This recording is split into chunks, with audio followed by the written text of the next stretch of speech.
দায়িত্ব। এই পৃথিবীতে যদি সবচেয়ে কঠিন কিছু থাকে তবে সেটা হলো দায়িত্ব। ওই দায়িত্ববোধটা কেড়ে নেয় বহুমুখের হাসি, কেড়ে নেয় রাতের ঘুম। কত মানুষ সেই দায়িত্ববোধের জাতাকলে পিষে মরছে, আর কত মানুষ যে হাজার ইচ্ছে থাকা সত্ত্বেও পালন করতে পারছে না। তাকে বলছে তারাই জানে। কয়েকদিন আগেই পাড়া দিয়ে যাওয়ার সময় হঠাৎ পাড়ার কাকিমাদের কথা আমার কানে এলো। তারা দিগন্তকে নিয়ে আলোচনা করছিল। দিগন্ত আমাদের পাড়ার ছেলে, বয়সটা তার 26 কিংবা 27 হবে। আজ থেকে 3-4 বছর আগে সে যখন কলেজ পাশ করে তখন থেকেই তার বাবার কাছে টাকা চাইতে কেমন যেন একটা লজ্জা লজ্জা ভাব আসে, কারণ এখন তো তার বয়স বাড়ছে।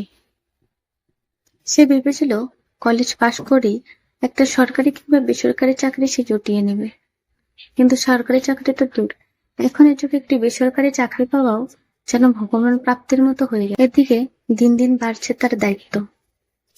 বাড়িতে বাবাও আর আগের মতো রোজগার করতে পারছে না, আবার মাথার উপরে একটা বোন আছে, তাকেও তো বিয়ে দিতে হবে। ছেলেটি বেশ ভালো ছিল পড়াশোনায়, কিন্তু কলেজ পাস করে সে উচ্চশিক্ষার জন্য পড়তে পারলো কোথায়? কারণ উচ্চশিক্ষার জন্য দরকার প্রচুর টাকা। সামান্য মধ্যবিত্ত পরিবার তাদের, সে টাকা সে পেত কোথায়? দিগন্ত বেশ হাসি খুশি থাকতো আগে, কিন্তু সেই হাসিটা তার মুখে যেন এখন আর নেই। সে যেন কেমন ভিতর থেকে একটা ফুটে ফুটে মরছে। দায়িত্ব পালন করার ইচ্ছে তার প্রচুর, কিন্তু ইচ্ছে থাকলেই তো হয় না, তার জন্য দরকার কোনো প্রতিষ্ঠানে নিযুক্তি। ছেলেটি আর আগের মতো খাওয়া দাওয়া করে না, সারাদিন কেমন যেন একটা গুমড়ে গুমড়ে থাকে, যেন ভিতর থেকে সে কুটে কুটে মরছে। আর সকাল থেকে শুরু হয় তার অফিসের পর অফিসে ছোটাছুটি, শুধুমাত্র একটি চাকরি পাওয়ার আশায়।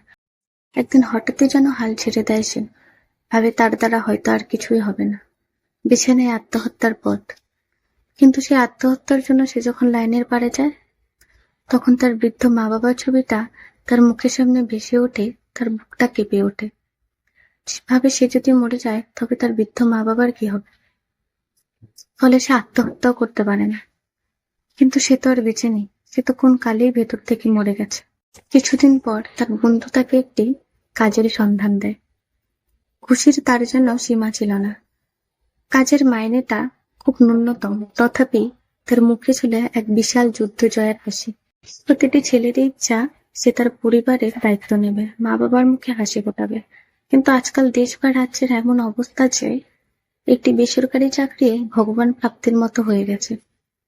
তাই পড়াশোনা শেষ করা কোনো ছেলে দেখলে তাকে নিয়ে সমালোচনা করা বা তাকে বেকার বলে তার উপর হাসাহাসি করা আমার মনে হয় উচিত না। কারণ হয়তো সে তার দায়িত্ব খুব ভালোভাবে জানে, কিন্তু সে তার দায়িত্ব পালনের সুযোগটা পায় কোথায়?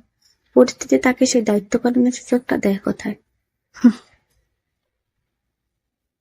ভিডিওটি ভালো লাগলে লাইক, কমেন্ট, শেয়ার করে দিও আর আমার চ্যানেলটিকে সাবস্ক্রাইব করে দিও।